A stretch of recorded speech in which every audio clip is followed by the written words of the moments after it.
ఎట్లా ఉంది BJP party తెలంగాణలో ఎట్లా నడుస్తుంది? ప్రచారాలు కావచ్చు, పార్లమెంటు ఎలక్షన్ జరుగుతున్నాయి కదా, ఎట్లా నడుస్తుంది?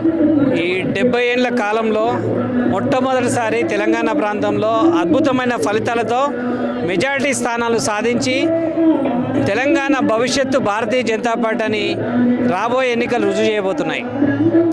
నరేంద్ర మోడీ పట్ల తెలంగాణ ప్రజలు భారతదేశ వ్యాప్తంగా కూడా అందరూ ఆదరణ కనబరుస్తూ విని ఎరగని రీతిలో దాదాపు 400 స్థానాలకు పైగా సీట్లు సాధించి ఒక చరిత్ర సృష్టించే ప్రభుత్వాన్ని రాబోయే కాలంలో ఏర్పాటు చేయబోతుంది.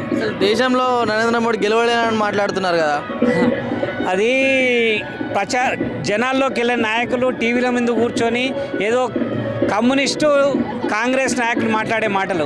మేము ఈరోజు పొద్దున కూడా స్లమ్ ఏరియాలో అంటే చదువుకున్న ప్రాంతాల్లోనే మోడీకి బీజేపీకి ఆదరణ ఉందనుకుంటారు.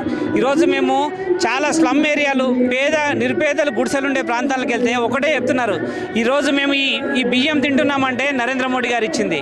ఈరోజు కరోనా నుంచి వేల రూపాయల విలువైనటువంటి టీకాలు మాకు అందించి మా ప్రాణాలను కాపాడిన దేవుడు నరేంద్ర మోడీ గారు. ఎన్నో రకమైన చట్టాలను తీసుకొచ్చి ఎన్నో రకమైన పథకాల ద్వారా పేద ప్రజలకు అందిస్తూ మమ్మల్ని అభివృద్ధి పథంలో తీసుకున్న గొప్ప నాయకుడు నరేంద్ర మోడీ గారు. మీరు ఓటు వేయొద్దు అన్నా కూడా మేము బీజేపీకి వేస్తామని మేము అడిగిన ప్రతి ఇంటి దగ్గర వచ్చే సమాధానం ఇది. నరేంద్ర మోడీ దేశానికి ఏం చేయలేదు, రామ మందిరం తప్ప ఏం చేయలేదు అని చెప్పి మాట్లాడుతున్నారు.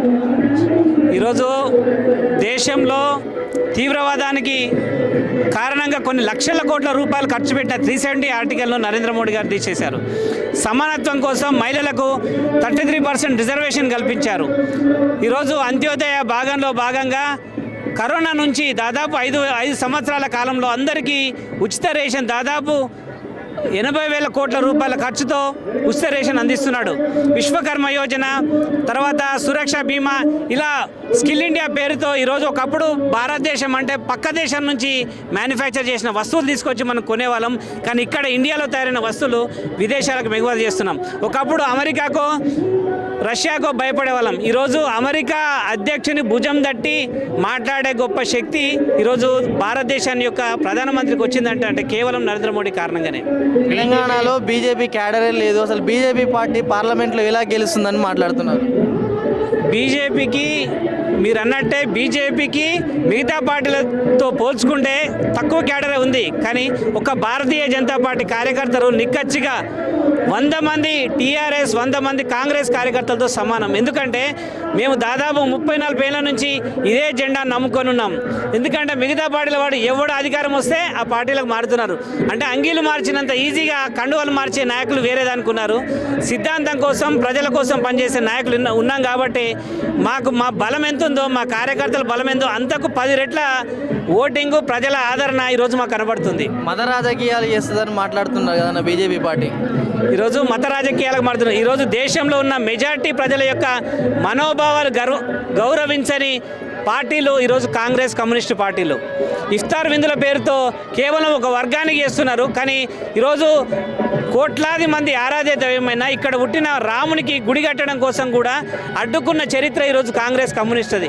కాబట్టి ఇక్కడున్న మెజారిటీ ప్రజల యొక్క ఆదరణని వాళ్ళ యొక్క అభిలాషాన్ని తీరుస్తూ ఈరోజు మందిరం కోసం పనిచేసిన పార్టీ భారతీయ జనతా పార్టీ. అక్షింతలు వంచుతుర్రు, ఓట్లు అడుగుతుర్రు అని మాట్లాడుతున్నారు. ఇప్పుడు అక్షింతలు వంచుతుర్రు అంటే ఈరోజు ఇఫ్తార్ విందుల పేరుతోటి రాజకీయం చేసేది వాళ్ళు.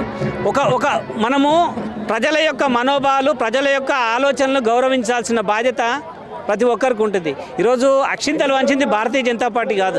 ఈరోజు రాముని యొక్క మందిరం కోసం అక్షింతల కార్యక్రమంలో అన్ని పార్టీల నాయకులను కూడా పాలు పంచుకున్నారు. అంటే హిందుత్వం మీద నమ్మకం ఉన్న ప్రతి ఒక్కరు మార్చుకున్నాడు. కానీ కేవలం ముస్లిం ఓట్ల కోసము ఇలా భయపడే నాయకులు ఈరోజు కూడా రామ మందిరం కోసం ఏ కాంగ్రెస్ నాయకుడు పోలే, కమ్యూనిస్టు నాయకుడు పోలే.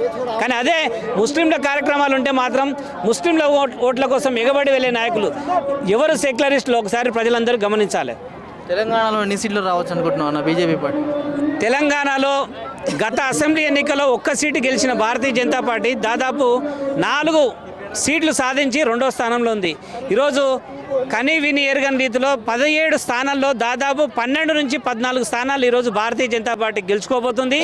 అందులో ప్రధానంగా 40 ఏళ్ల నుంచి కంచుకోటగా ఉన్న మజ్లిస్ యొక్క కోటను బద్దలు కొట్టి ఈరోజు మహిళ మా శివంగి మాధవి లత గారు హైదరాబాద్ నుంచి కూడా గెలవబోతున్నారు.